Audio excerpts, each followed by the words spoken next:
Hello and welcome everyone. We'll get started in just a moment. I just want to give everybody a chance to get their audio preferences settled.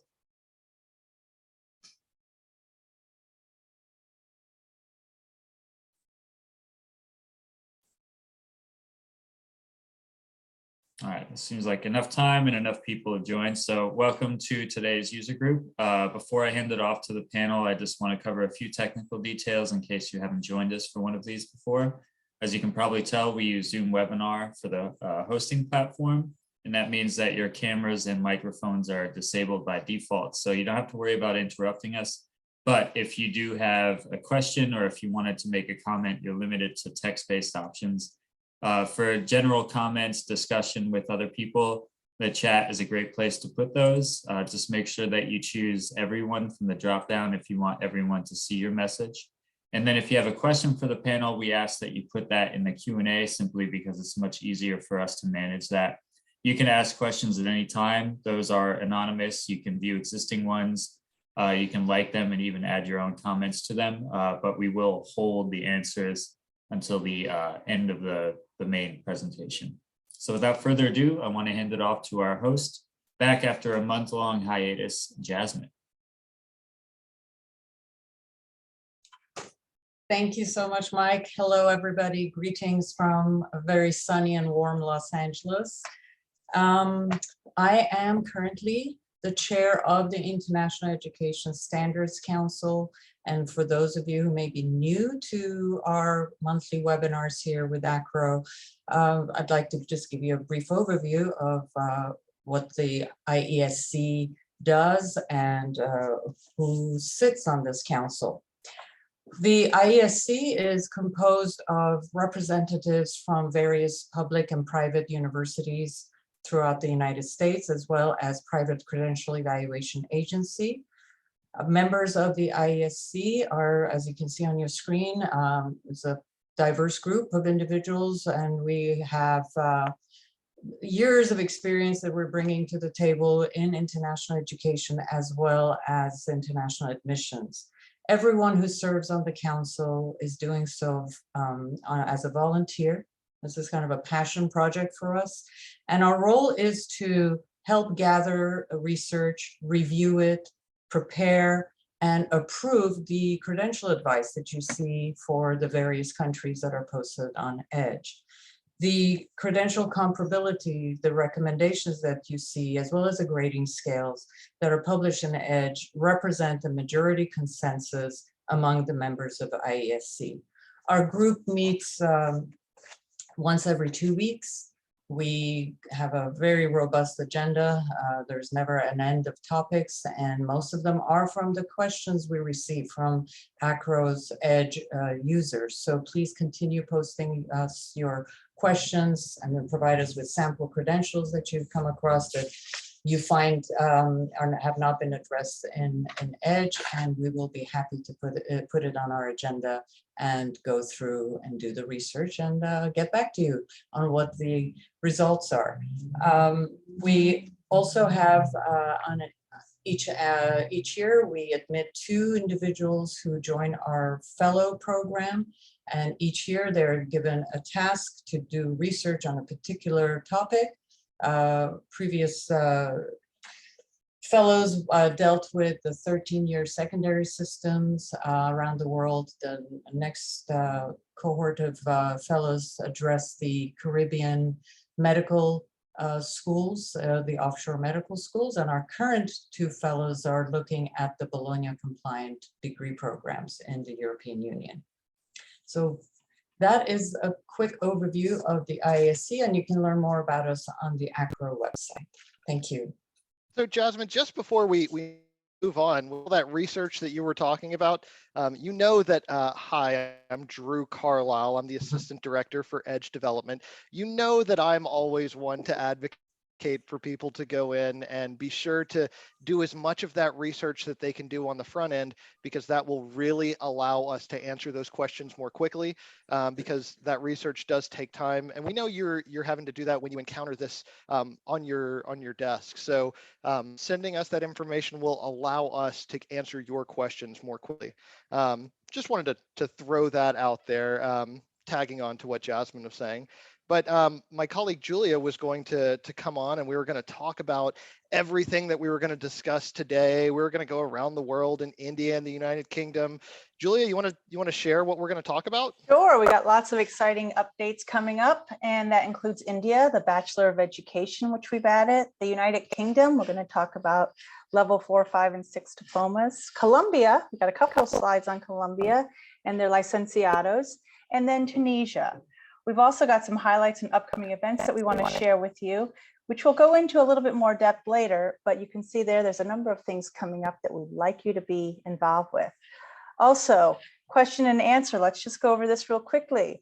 If you have a question, and we hope you have a question, we would like you to put it in the Q&A, not into the chat. So reiterate, put it in the Q&A, not into the chat, and we'll take those questions. We'll always leave plenty of time at the end to go over questions. So that looks good as well. And I believe we're going on to a poll. Yes, here it is. So we always have a poll at the beginning of these user groups. And the first question we ask you is, are you an Edge subscriber? Single choice, yes or no. Is this your first user group? Yes or no. And what segment do you represent?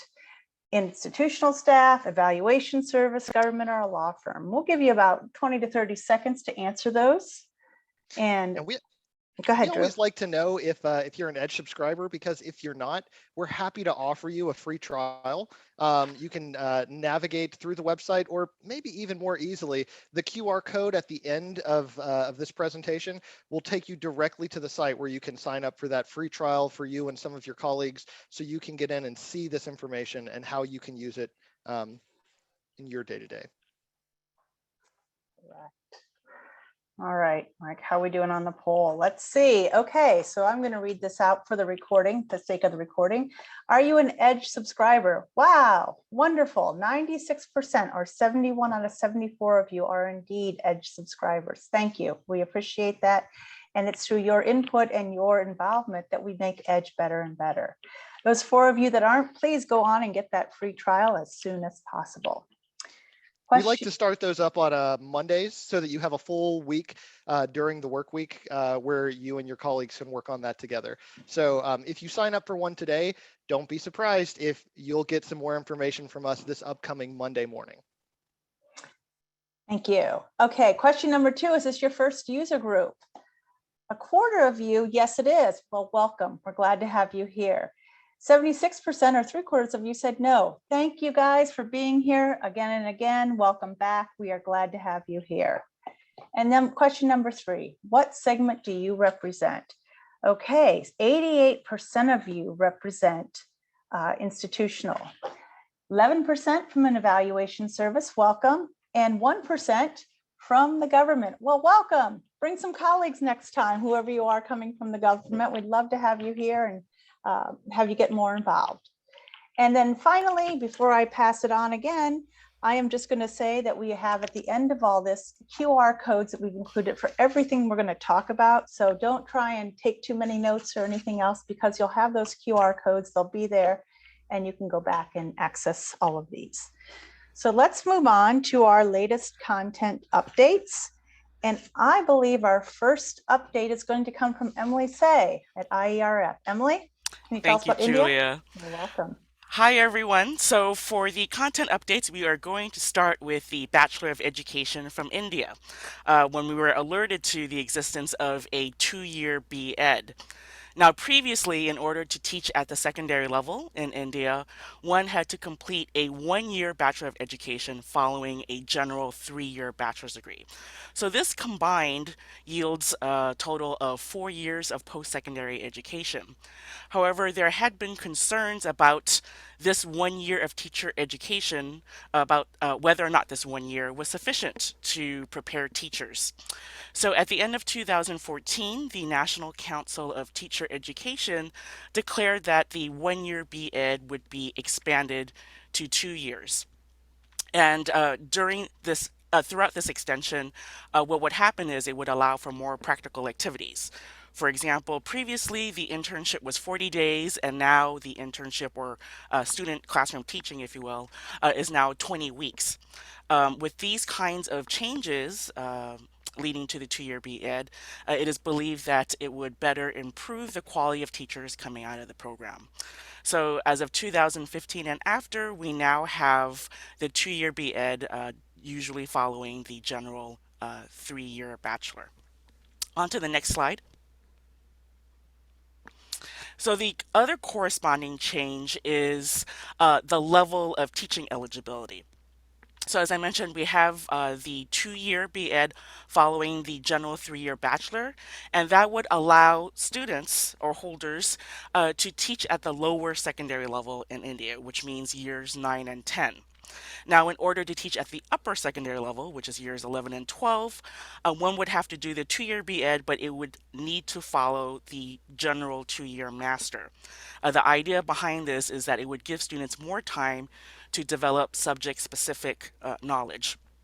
So this is how it's been split up in terms of secondary teaching in India, and this has now all been updated in the EDGE profile. Thank you.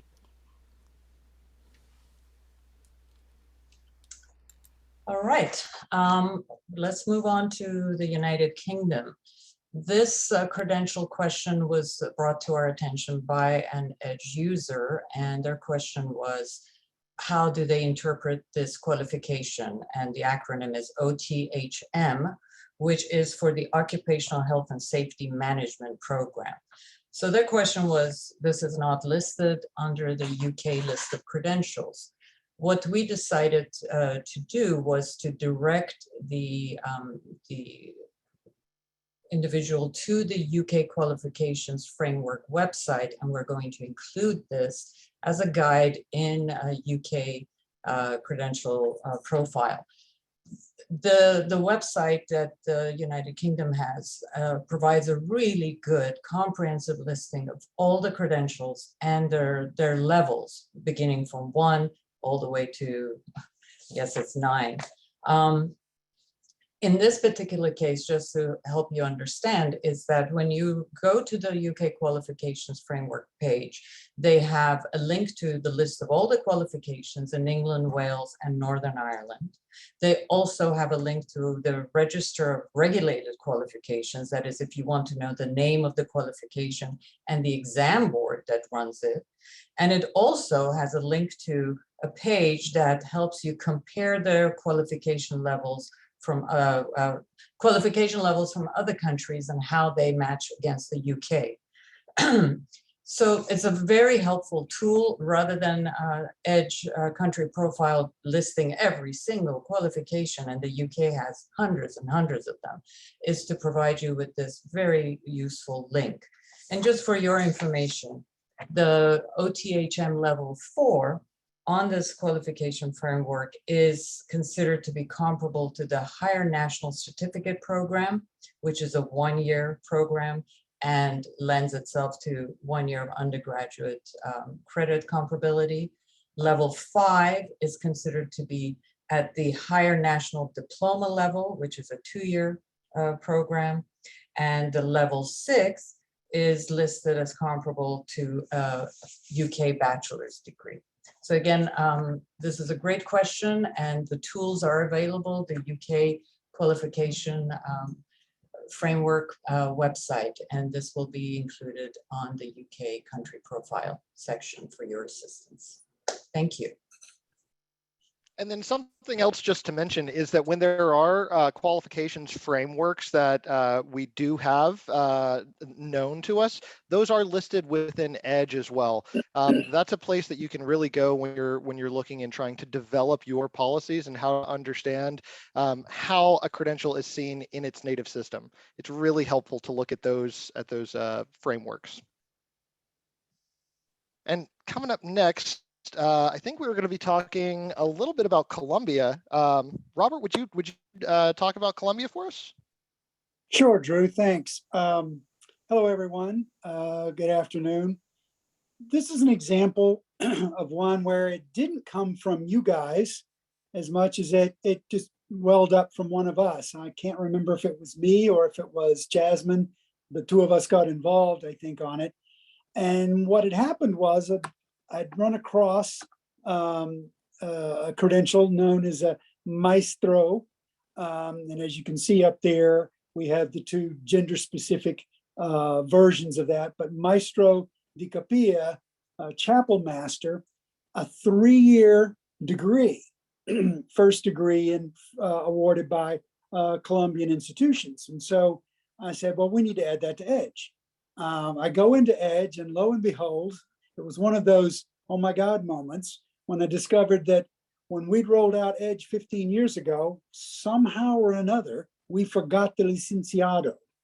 We had entries for the professional titles, Título de Profesional, Título de Ingeniero, Abogado, this kind of thing, but we had no Licenciado entry in Colombia, and that was terrible. So in addition to adding the chapel master credential, I had to add Licenciados because they weren't in there. So we did, and it turns out that in Colombia, you've got basically 2 first degree credentials, 2 different durations. And you've got 3 or 3.5, 7 semester. That's true. The degree in physical therapy, for example, is a 7 semester program. So you've got these first degrees that are either called licenciado in something, whatever that major or that discipline is, and then you have the maestro di capilla. These are all less than 4 years. They're either 3 years or 3.5. And so the first entry that we put in EDGE is the one that essentially looks like this, that says this is a degree of 3 or 3.5 years, and then we specify 6 or 7 semesters, and that we suggest or advise that you give credit on a course-by-course basis at the undergraduate level. There is a note in there that it appears that these are fairly few in number compared to what you normally see or what you usually see coming out of Colombia in terms of a first degree. This was information, by the way, that was found in the 1984 Columbia publication by that ACRO put out by Stanley Wellington. And it just goes to show you that these old publications, now scanned to EDGE, are pretty useful pieces of information. Let's go to the next slide. Well, after we took care of the less than 4-year first degrees, then we needed to make an entry for the ones that were 4 years, generally 4 years, sometimes a little bit more, depending on, again, the discipline or the major area. You can see it there, licenciado in, same thing, just like the shorter ones. But here we put in some more specific titles for maestro, plastic arts, fine arts, ceramics, musical composition and musical education, and finally painting. So these are awarded after 8 semesters, 4 years of post-secondary study. And these are indeed comparable to a U.S. bachelor's degree. Then we note for you that sometimes they'll be a little bit longer, but most of them are going to be 4 years. As you can see, it takes a bachillerato to get in, and then they lead to further education or employment. Further education, of course, being an advanced degree, a maestria, and even a doctorado at some point. And that's Colombia. Now, I think I'm still on board with the next one, which is Tunisia. There we go. I think we've talked about this at a previous Edge Users webinar, but I think at that time, it had only been a slight adjustment to a pre-existing credential. Look at the bottom bullet down there. You'll see that this new one replaced the former Diplôme National in Pharmacy, which was a 5-year first degree. And then there was, after that, a 1-year Diplôme de Pharmacie Spécialiste. And it was a year, but it was a year of internship. So what happened was, and now we've got actually in EDGE, the new degree entry, which we didn't have the last time we talked about this when we discovered it. This came, by the way, from the field, from the EDGE user group. Someone sent in to us saying that we were out of date on the pharmacy education in Tunisia. And sure enough, we were. Intriguingly enough, we had used an ECE, Educational Credential Evaluators Incorporated, out of Milwaukee. ECE Presents book on Tunisia that Meg Wingler did. And most of the information came from there. But Meg's publication was done in 2006. Well, 2 years later, Tunisia passes an Educational Reform Act and replaces that old diploma that she very nicely described in her book with this new entry, which is 6 years, called the Diplôme de Docteur de Pharmacie. Now, what it basically did was to take the old one, the old 5-year plus 1-year internship, and sort of mash it together and give it a new title, adding doctor in the title. There is a thesis involved, and as far as the Tunisians are concerned, it's comparable to a PhD. Remember that just a moment ago, Drew mentioned qualifications frameworks. Well, Tunisia is certainly not part of the Bologna process, though like so many Francophone countries, they tend to embrace what's going on in France, which is part of the Bologna process, building Bologna compliant degrees. Well, what Tunisia did was to also build a qualifications framework. And on there, this Diplôme de Docteur de Pharmacie is at the same level as PhD, but that is not the advice that we give in Edge Tunisia. We call it a first professional degree in pharmacy, much like the PharmD.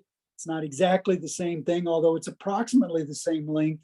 I know here at UT Austin, we have a PharmD that's 6.5 years altogether. And you theoretically enter from high school, but in our program, we require that you have 2 years of pre-pharmacy studies and then you come in. But theoretically, your education is told from high school would be something on the order of 6.5 years. So it's very, very similar. But what we do in Edge is to try to avoid precise equivalencies unless we feel really, really good about it. And a PharmD is pretty much an American product, although it's starting to crop up around the world. So we keep it, the wording in this credential advice as first professional degree in pharmacy. And so now you'll find that is, if you were to go into Edge right now, there at your desk, you'll see that we have that new entry in there. And with that, I will return it to Jasmine or Julia. I believe it's going to be me because I'm going to go on and start us off on some of the upcoming highlights and events that we have going on. So first thing, and I'm excited to talk about this one, is the Education in Crisis series that we've been running. And for our fourth installment, we are doing Venezuela and Ukraine. Talk about timing, right? These are free webinars. We have done Afghanistan and Lebanon in the past. We've done COVID protocols and such, but this coming Wednesday, March 23rd, we are doing Venezuela and Ukraine. And my good colleague from ACRO, Dave Mahali, will be talking. We'll be presenting along with Tatiana McKenna, who many of you might know from ECE, who is also Ukrainian. And we're lucky to have Anna Villavicencio REAC for South America, who is going to be presenting as well. We'll give an overview of each of the country's education systems, the best practices for document review, and really an update on current state of education and how the crisis has impacted credentials and credential availability. So we really hope you'll join us for that. In fact, we had a special dispensation that we've got 75 minutes for this webinar rather than our typical 60. That's about it. You can go on to the next one.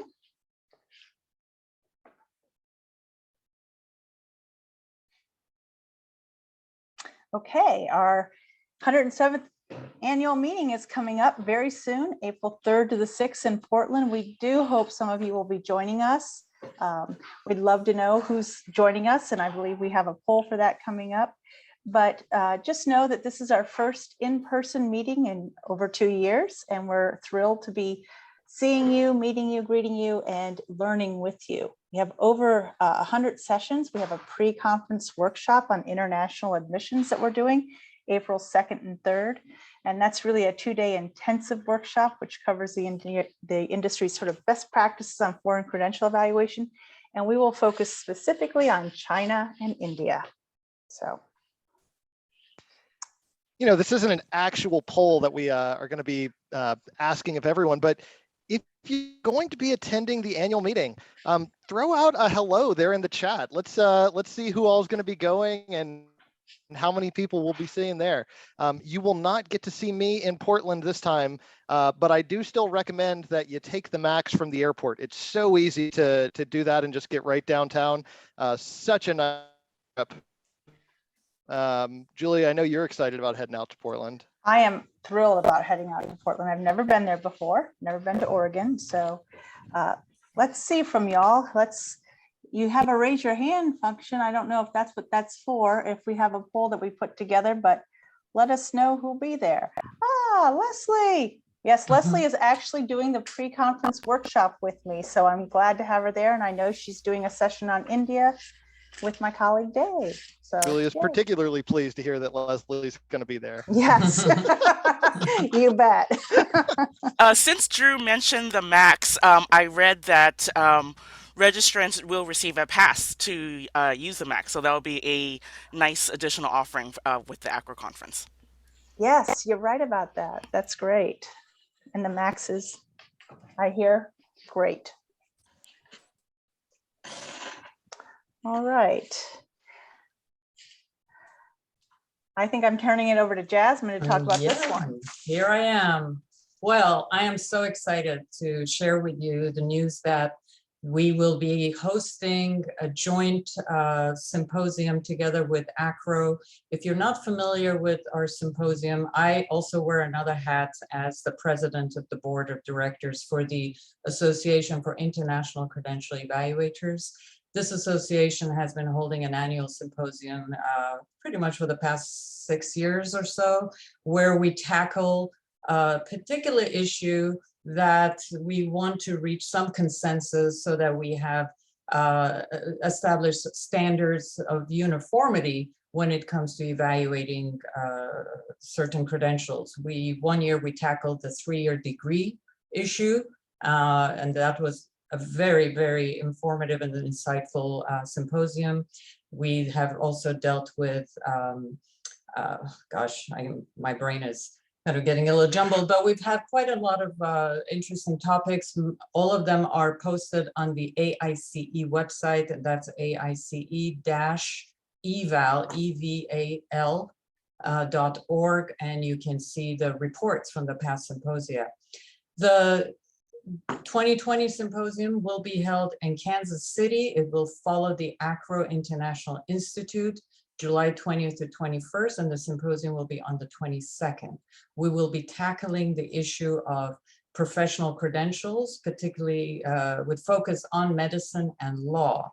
This is a very important topic for most of us who are in the field of evaluating credentials or even admissions. We all know we receive credentials that are in law and medicine, and these are first degree credentials, meaning admission was based on high school completion, and these are 4, 5, 6-year programs. And the issue is always, how do I evaluate this? Where do I place the student? Do they really have a bachelor's degree, or is this really a law degree? And does it compare to our legal system, or so forth? So we would like to dive into these challenging questions. We have experts who will be joining us on the panel from various institutions and professional organizations. It'll be a one full day event. And for those of you who are lovers of jazz and baseball and barbecue, Kansas City is your town. So we hope to see you there. Please save the date, and more information will be shared shortly. Thank you.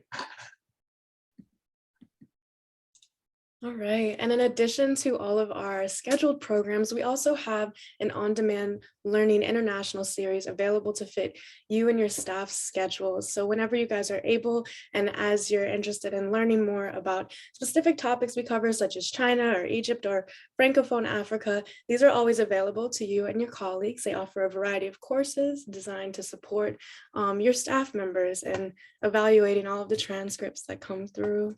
All of the series are interactive, so they're designed to be putting you guys in a situation where you're doing the transcript evaluation kind of step by step with someone who's assisting you.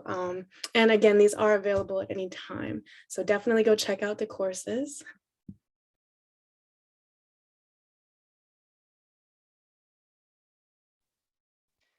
And then something else that you would be able to take advantage of is the Gloria R. Nathanson Research Fund for National Education. We know that part of the reason that you love doing this work is because you get down into the nitty gritty, doing the research, finding the answers. It's a little bit like a puzzle, right? And we know that you've got, I don't know, maybe a couple too many stacks of papers on your desk or a couple extra books in your library, just things that you've been assembling and you're an expert on something. We award up to $1,000 when you are putting together something substantive that can really improve the discussion, the discourse, the information that's available for all the people on this webinar and everyone else, all of the rest of our colleagues. So things that we do fund, full country profiles in AcroEdge. If you're looking to make a substantive update on an important part of an education system, or if you need to write a white paper about something that you really feel hasn't been addressed enough. These are all types of things that we are interested in hearing more about. Please find out information. And if you can think of colleagues who enjoy writing, who enjoy sharing information, this is a great way that they can kind of put some of that information into a more concrete form and leave a legacy of their information for other people to use moving forward. So, that's my question for you. Do you know anybody that would do some research like that? What are the questions that you have for us? I saw there were a couple of questions that were coming in during the chat, but I think we've made it to a good point in the presentation where we can just take a few more of your questions. We've got a few members of the Iesc here that are able to do this. Julia, what were some of the good questions that we've seen popping up down there in the Q&A or the chat so far? Okay, we have a couple. Robert, I'm turning this one over to you. How many credits are required to complete the Licenciado?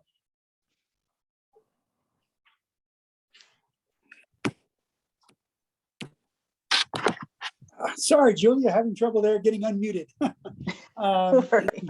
Yeah, and thanks for that question, whoever posed that, because we have the information in Edge Colombia, but it's not on that page, and I failed to mention it in the in my little talk a moment ago when we had the slides up. But basically, we do have the information in the overview for Colombia, and it's in the section entitled first cycle academic institutions. And basically, licenciaturas that are 4 or 5 years in duration, which are the ones that are comparable to U.S. bachelor's degree, those generally have 3,200 ULAs, ULAs being Unidades de Labor Académica, and the ones that are 3.5 are going to be less than that, probably more likely in the 2,100 to 3,000 ULAs range. Now, I think Colombian schools are beginning to use regular credits. So we haven't yet got examples of those scanned to Edge, but if you guys have some, please redact them and send them in to us, and we'll be glad to add those, and perhaps we can add something to the notes or something, the author notes, that will kind of bring out that credit number for you guys to further pin these things down. Thanks, Robert. I do have another couple questions. The next one is in regard to the Nigerian Certificate of Education. The entry requirement for that is the GCE ordinary levels or senior school certificate. It only allows the student to begin as a second or sometimes a third year student at a university in Nigeria, depending on grades. This makes me think only we shouldn't be transferring in 3 years worth of credit. The overview page in AcroEdge indicates teacher training colleges are not university level. Would you recommend transferring in 1, 2, or 3 years of transfer credit? Not sure who wants to take that.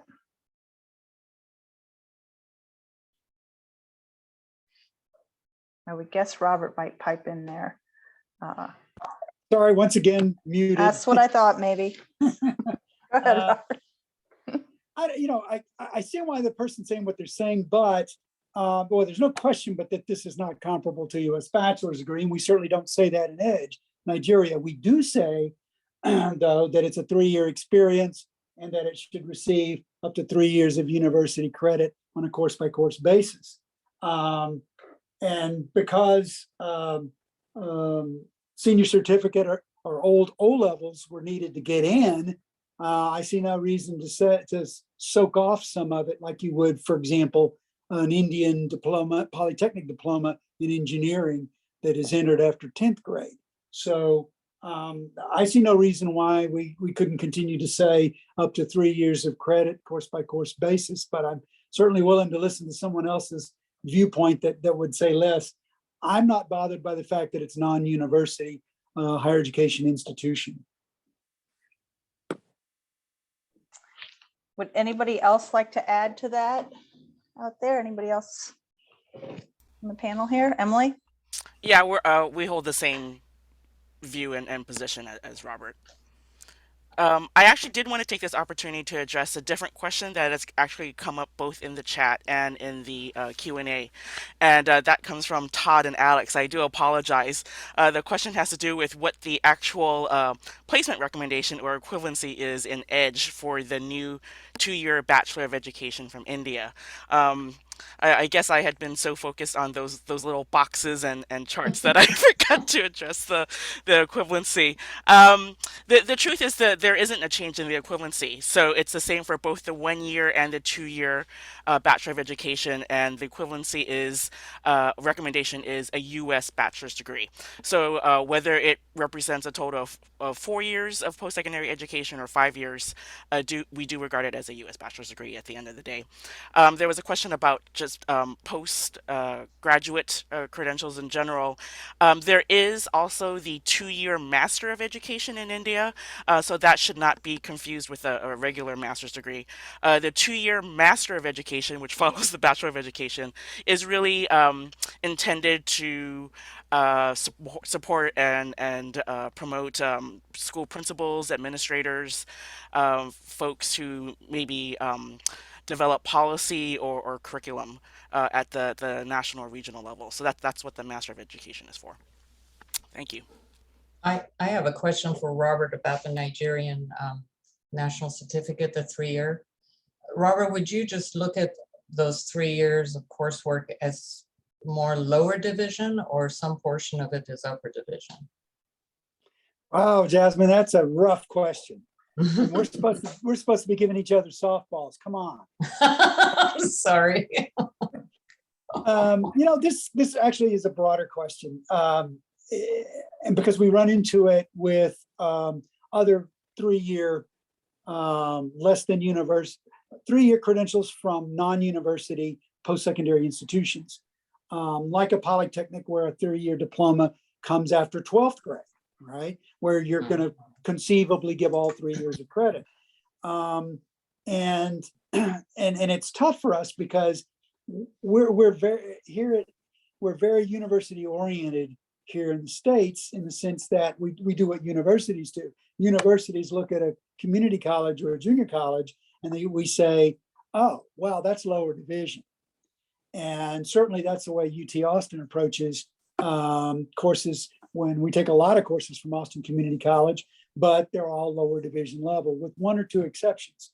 And so the question arises, what do you do with that 3rd year of this program? And my tendency would be to want to give lower division credit. But I think when you look at the course by course, year for year, semester by semester, if that's what it is, layout of courses and progression and chronology, you start to get in the 3rd year, you're bound to get into some stuff that's at the somewhat at the advanced level. So I think what I would do is say, I'm going to think lower division until I get into that third year and then decide what I'm going to do. And the odds are I'm going to say, you know what? This isn't America. Or this isn't the United States. I can do what I want to. And the other reason is anybody that's heard me do presentations before about international evaluation is this: you have the power and authority. Use it. Thank you. I would like to just piggyback too on this discussion and what we talked about in Nigeria earlier.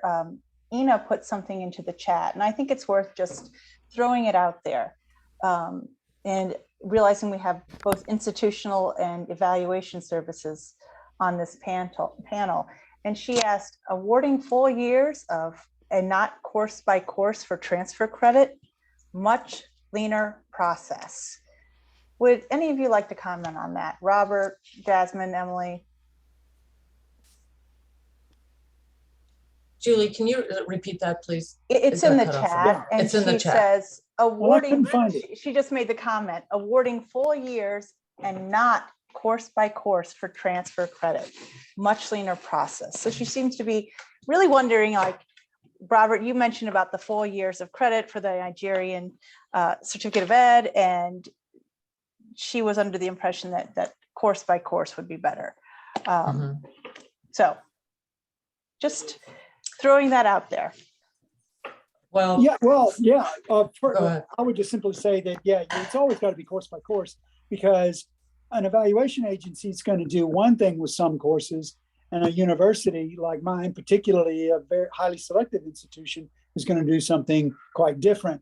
For example, I can be pretty ruthless with a Chinese transcript in terms of transfer credit, because I am simply not going to accept military training, which is out marching in the field. I'm not going to accept policy, situation and policy, where they're teaching them to be, well, I got to be careful here, but where observation of what's going on around one in the UK, in the United States, particularly associated with industry and airfields, that to me doesn't warrant transfer credit, and so on. And of course, English, we're very conservative about English that we transfer in. And Jasmine, how about you? You were about to pipe in.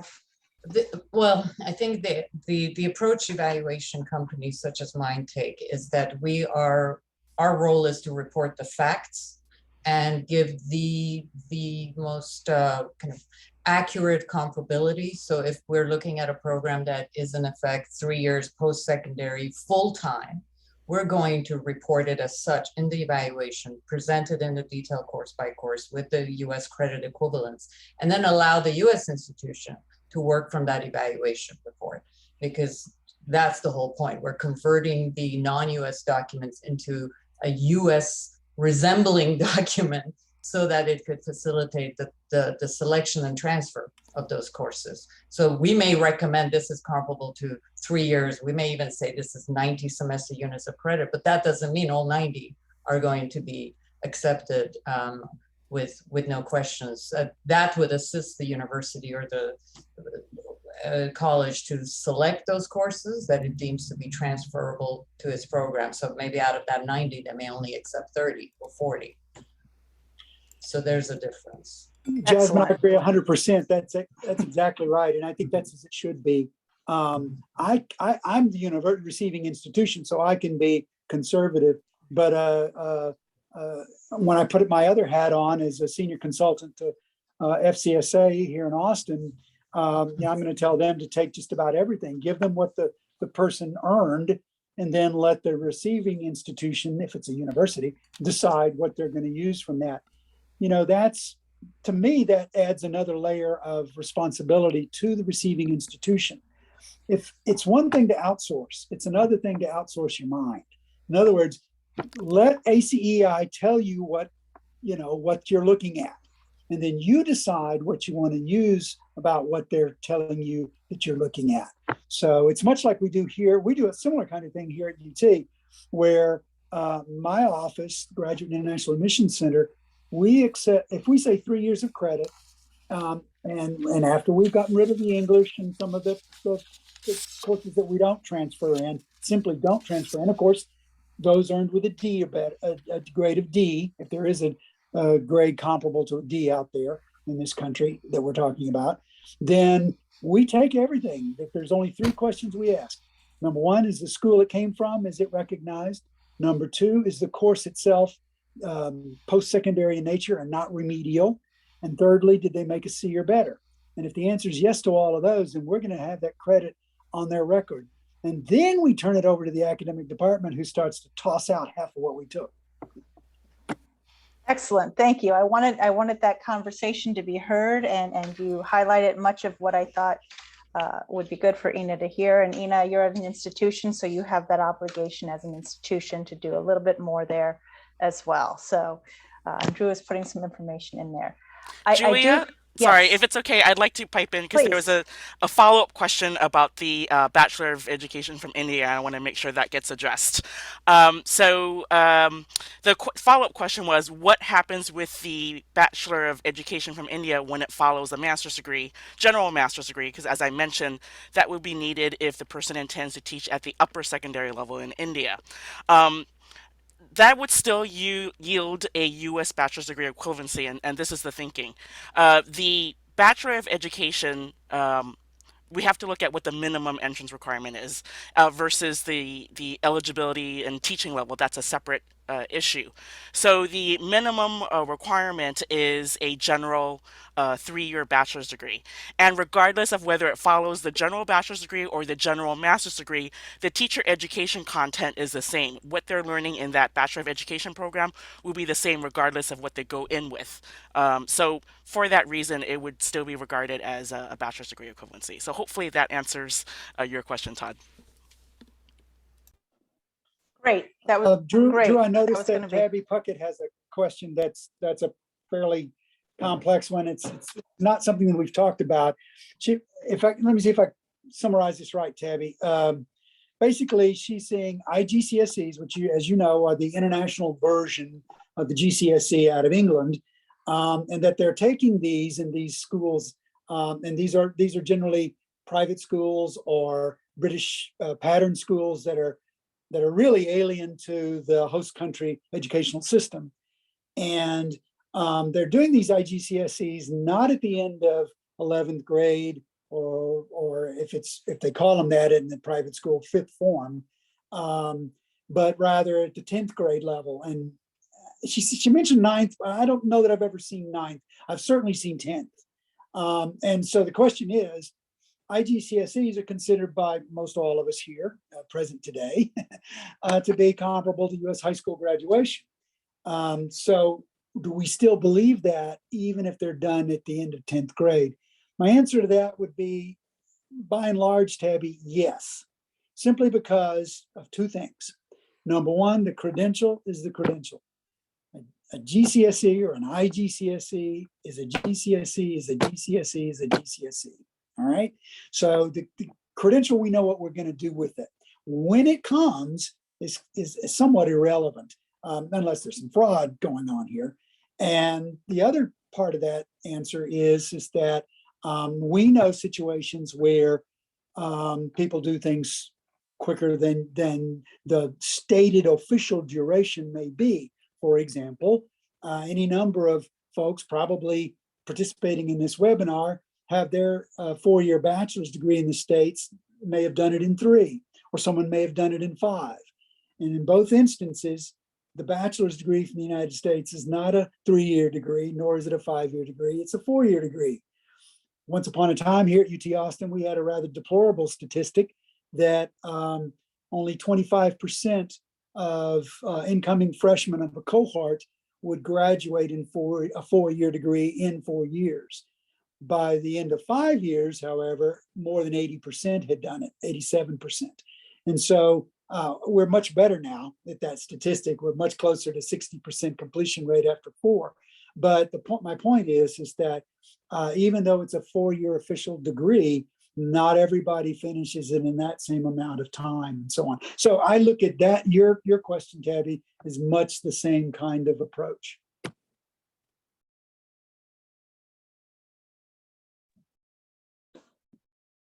Okay, I would like to go on. There are two more questions, and there's one I really want us to spend a little bit of time on, but I'm going to ask the other one first and do a plug while I do it. We have a question that says, is the Doctor of Pharmacy, besides equivalence to a professional degree in pharmacy, will it also be treated as a PhD level 2?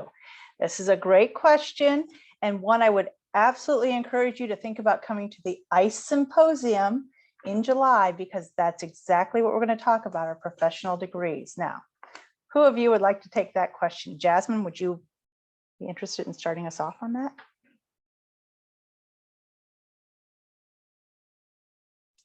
Hold on one second. Okay, thank Okay. you.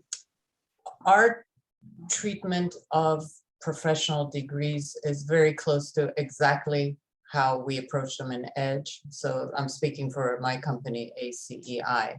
We look at a professional degree, whether it's in medicine, whether it's in pharmacy or vet med, if they are offered directly after the completion of secondary education that we consider to be comparable to our high school completion, then whatever the length of the program is, we're going to look at that as a first professional degree in that field. We will not look at it as a PhD level unless it is work beyond that.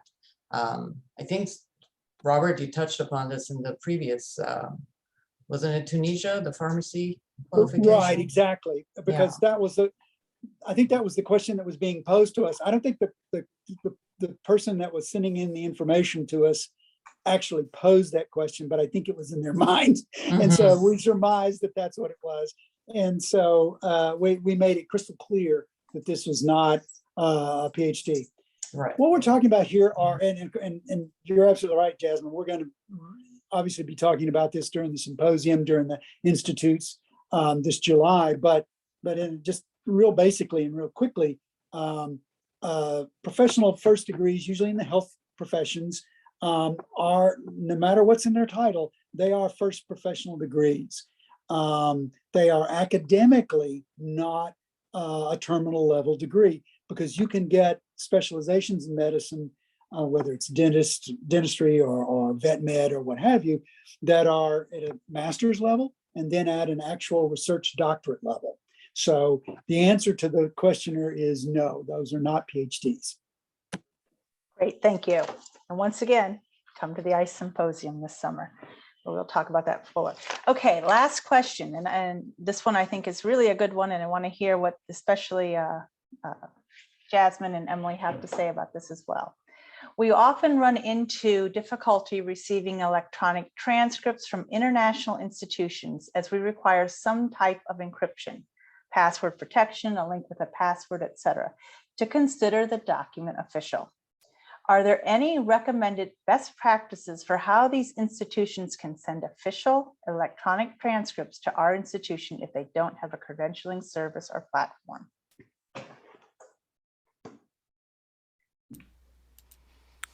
Yeah, this is certainly an issue. I think we are in a phase in education where we're in a transition when it comes to academic records and them being more available electronically. But in terms of the availability and the features, security features, they do run the gamut and vary by institution and country of study. With the pandemic, it's definitely propelled that forward, but we are seeing a large number of situations where it's simply emailed as an attachment with very little security features, as you mentioned, encryption, password protection, or having a link to download it from a portal. Those are definitely preferred methods, but sometimes there are institutions that just vary in terms of understanding resources and execution for the electronic delivery of documents. So I think we'll continue to see this change. In the meanwhile, especially during the pandemic, it will be up to your individual institution what you want to do. What we do is we take it on a case-by-case basis. We certainly want to, at the very least, verify the email source to make sure that it's a legitimate, obviously, looking at an independent source to verify the email address, such as the school website. So, it can't be from a professor or a student worker. It needs to be from an official registrar's office or examinations office and whatnot. So, and then what happens is when we start accepting them on a case-by-case basis, we keep a log of the email addresses that we approve. So that way there's more confidence when we receive it a second, third time, so on and so forth. So the landscape will change, but in the meanwhile, when you are getting these less secure emailed versions, it'll be up to your individual institution how you want to handle them. Yeah, and I just echo what Emily said. We do our due diligence as best as we can, particularly when we receive these academic documents that have been sent to us without the sort of protections that we typically require. We do follow up usually with the institutions, so just to get that sort of a verification if there's an email, we do verify the emails with their websites. We just had the same discussion an hour ago at the AIC Credential Forum, so it's an issue that everyone seems to be dealing with, and we are taking it on a case by case. I also want to quickly mention there's a book that ACRO put out called Guide to Bogus Institutions and Documents. There was a webinar from the Titans on Diploma Mills. Jasmine and I also contribute to it. There's a chapter on electronic documents, and it talks about things like how to check the email source to see if it's if there's email spoofing involved. So there are ways to further check the email source when there are concerns. Thank you. Thanks, Emily. Thanks for that plug. And now we're almost to the end of the hour, so I'm going to turn it over to my colleague, Drew, who will bring us home. Well, thanks for that, Julia. We just keep hearing more and more that this is all about developing how your institution, how your association, how your company is going to be addressing these individual circumstances. So it helps to develop your policies. It helps to have that rationale. And we want to help you so that you can come up with all of those best practices. There are lots of things that you can do with ACRO that will help you open an Edge subscription. For those of you that are already subscribers, like I said, here at the end of this presentation, you've got a QR code right here. And this will also be available in the archived webinars if you're coming back to it later on. Every webinar that we've mentioned, you can also go back and look at all of those. You're also going to be able to join our international activities group. It's a Google group that functions as a listserv where you can pose questions to all of your colleagues because someone has done that research before. They have that information in their head, and we want them to share it with you so that you can teach it on down the line to the next person. And our ACRO Connect newsletter is it's free of charge. You can sign up for it and you can just hear more about what ACRO is doing and learn more and decide what you want to find out more about. You can personalize it so you'll only be getting the emails that are important to you. But that's one way that we really encourage you to join the conversation with us. We'll be back here every third Thursday. You'll get to chat with us, hear about all the updates within Edge, but these are a few ideas for what you can do in the meantime. And with all that, I think it's time for me to say goodbye to all of you. Thank you very much. I appreciate everyone that was here on the panel. I appreciate all of you for coming in. And for those of you who we didn't get to answer your questions, please submit those through the Contact Us on through ACRO Edge, and we'll be able to get to those questions. Again, the more research you do, the more our volunteers will be able to answer you. Thank you very much. Have a great one. Happy St. Patrick's Day.